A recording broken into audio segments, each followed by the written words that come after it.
Hey, what's up? We're here in Calahonda, Marbella, and we're preparing a leg day for old people. I'm here with my good friend, great personal trainer, great coach, Anders Lundgren. Nice to Yeah, have you here. thank you. 50 plus, I'm only 47. We're gonna show these youngsters that you can still train hard. You don't have to complain about bad knees, bad hips, bad lower back. You still have to move, don't stop. So there actually is studies lately showing that's one muscle that's related to longevity, and it's the quadriceps. So keep those legs strong. And today we're gonna show some tricks to be able to train hard still. You ready for this? Yeah, I'm ready. Yeah. Cheers. One thing that's very important when you stretch before workouts, try to always stretch dynamic, not static. Because if you do a static stretch, you're going to lose some strength because it gives a signal to the body to relax. So by saying dynamic stretching, that means with movement. I also like to do a couple of sets of hip flexors.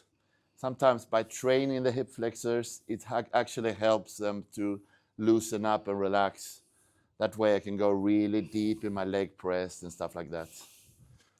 So hips, glutes, lower back, hamstrings, and with movement. Always with movement, dynamic stretching. Today we're actually going to start with hip thrust. With age, if you want to save your lower back, the secret is strong glutes. The glutes are going to stabilize everything and take a lot of pressure out of your lower back. A good stretch that I like to incorporate always is coming down here. Sit here, open up your hips. You should be able to sit here for an hour like this with your heels on the floor. Nowadays, there's a lot of hip thrust machines and stuff, but I actually prefer it in the Smith machine. The machine is supposed to follow your body's movement. You're not supposed to adapt to the machine. Exactly. So first, how do I want to move? Then I find a machine that follows that movement. Not the reverse that, oh, the machine is like this, so I better move that way. Maybe that's not the right way for you. So that's why I prefer the Smith machine. It feels really tight, really, I get a nice flow, no lower back pain. I can load it up good. I can reach failure without any possibility of injuries. Tight. I go up, boom, squeeze. You see the line? This is where I'm strong and stable. This is going to save my lower back and build my glutes. Like a machine. Boom. Everything in one line. But people, they're doing this. That's for the bedroom. It's not for hip thrust. And you're going to fuck up your lower back. You can do that with one plate. But put 5, 6 plate on the side and your lower back is going to burst doing that. These are like warm-ups, but they're not actually warm-ups. I call it more preparation sets. I do pretty much sometimes only 2, 3, 4 reps just to prepare my body, but without exhausting my muscle. I want it fresh when I come to my top set, but I want everything prepared. So that's a secret. You don't have to do 15, 20 reps when you warm up. Do a couple of reps, 2, 3, 4, 5, put another plate on, another 2, 3 reps, put another plate on, then, boom, you give it all. That is also important that for me, I always do it because of I'm old and I need to feel that, yes, my body is with me and I have the right position and of course I can train. If I will go heavy duty directly, I can destroy my body for years. And I always like to do my last warm-up set pretty close to my failure set with weight. So the muscle feels the weight. So I feel that everything is tight, everything is prepared. But then I only do 1, 2, or 3 reps. I don't want to get tired in the body, but I want to prepare it for something heavier. So it's the nervous system as well. Go a little more explosive and really treat it almost like a failure set. Explosive to stimulate your nervous system.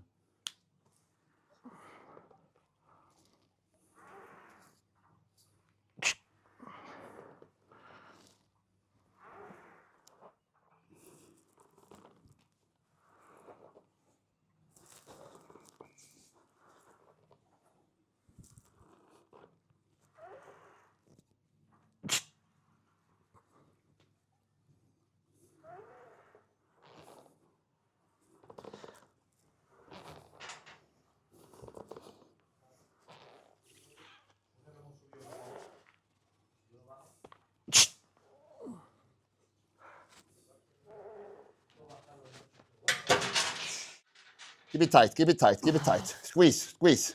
That's it. That's it. A good squeeze in the top. Squeeze, that's it. 3. Good. 4. Coming. 5. Perfect. Good. That's it. 2 more. Squeeze hard, squeeze hard, squeeze hard, squeeze hard. Oh.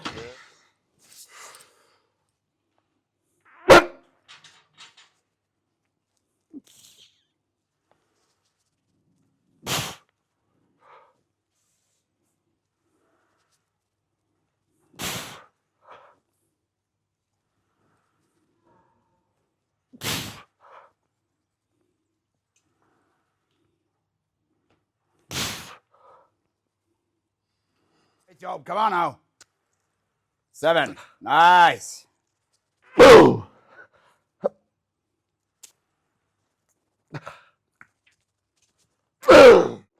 And one thing, hip thrust is not a magic movement for the glutes because actually you don't get a good stretch. If you have problem with growing your glutes, I would even recommend before this one, like Romanian deadlifts, Bulgarian split squats. But what it does, it gets you really strong in the shortened position, and that helps your lower back. So if you're going to do glutes, always start with a movement like this that concentrate more on the contraction. And after that, you try to stretch out your glute a little more.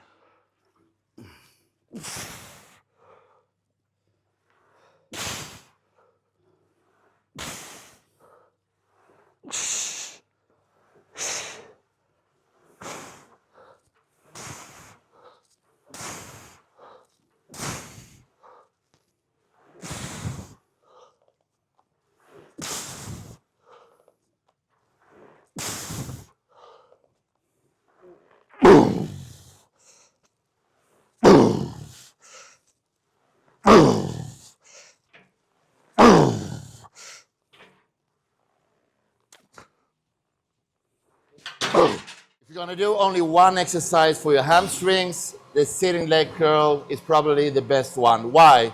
Because you're already starting in a stretched position. Because you're starting from a stretch, so you should never explode from here. Always start slow, squeeze it, and get a good contraction. Everything really controlled. And warm up.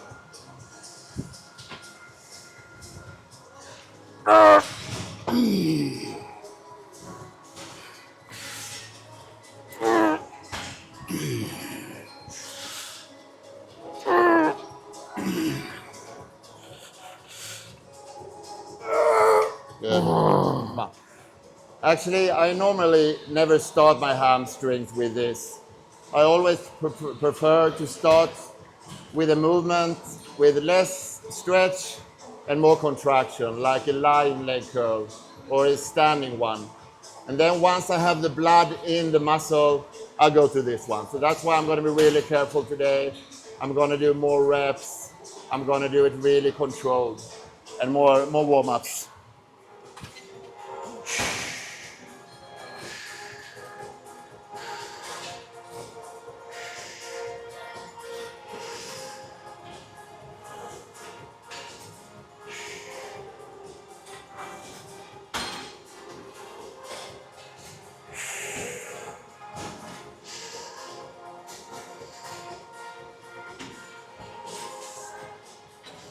So leg extension, I always start my quads with leg extension, and that's pretty much the only exercise that I do a lot of sets. I start only here with 3-4 plates, just get some blood in there. Then I put another 2, and then I put another 2, and then I use occlusion. I'm gonna show you later. If you like pain, occlusion is for you. If not, I don't recommend it because nothing hurts like occlusion training to failure. But it's saving my knees though, it's saving my legs because I can go really hard to failure without any pain in my knees. But first, we warm up.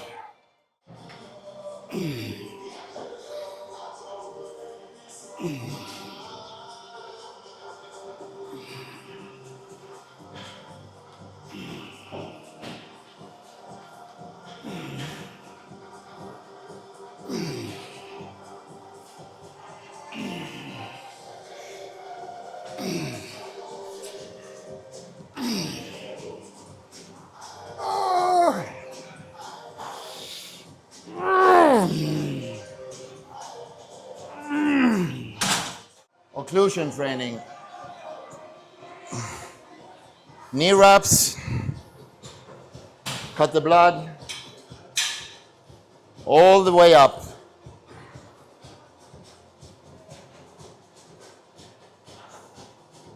Tight, real tight. Trick number 2 for stability, use a seat belt. It's a game changer. Tight. Now I'm stuck. Nothing moves.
Okay, we got all the blood in there. Now we're gonna finish with one set of Tom Platz style leg extensions.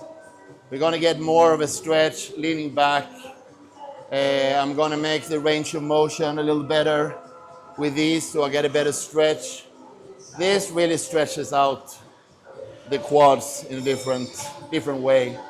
Once you have blood in there, finish it off like this. It's gonna really fuck you up.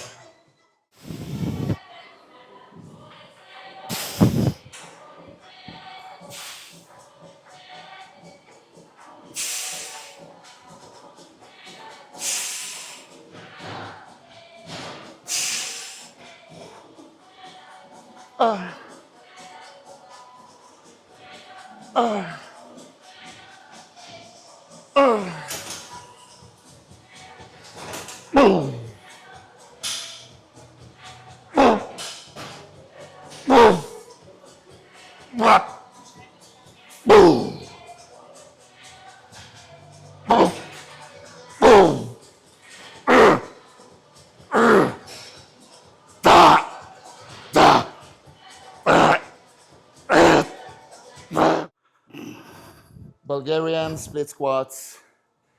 You can do it a lot of ways. You can hold with the same hand as you're training your leg, You can hold with the opposite. You can lean forward more. You can look for an angle, more quads. As you see here, when he comes down, he get a good angle here. That's more quad focus. If you wanted more glute focus, You have it like more he would there. be more going back with the glute, so he get more of a stretch. Now we want the stretch in the quad. It's important when you do one leg at a time. Don't go from one leg straight to the other. Treat it as 2 sets. Otherwise, if you come to near failure with one leg, you're not going to reach the same repetitions with the other one. So respect the set, rest 2-3 minutes, and then you do the other leg. And don't treat it as a balance movement. You want stability always. One hand with a dumbbell, the other hand for stability. I'm going to hold it with another one. Anders prefers like this. I prefer it like this.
Okay, so last set. I'm going to do it in a different way now. Normally you do one leg, you rest, you do another one. This is like a rest pause. So you do like, let's pick a number, 10 reps. I do 10 here. Then I do another 10 here. Then I do 8 here. Then I do 8 here. Then I do 6 and 6 and 4 and 4 and 2 and 2.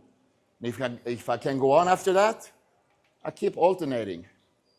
So while training one, the other one is resting, but it's still not resting. That way you reach failure the same time on the both legs, and you don't have to do another set. You just really kill it one set, and that's it.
Fuck.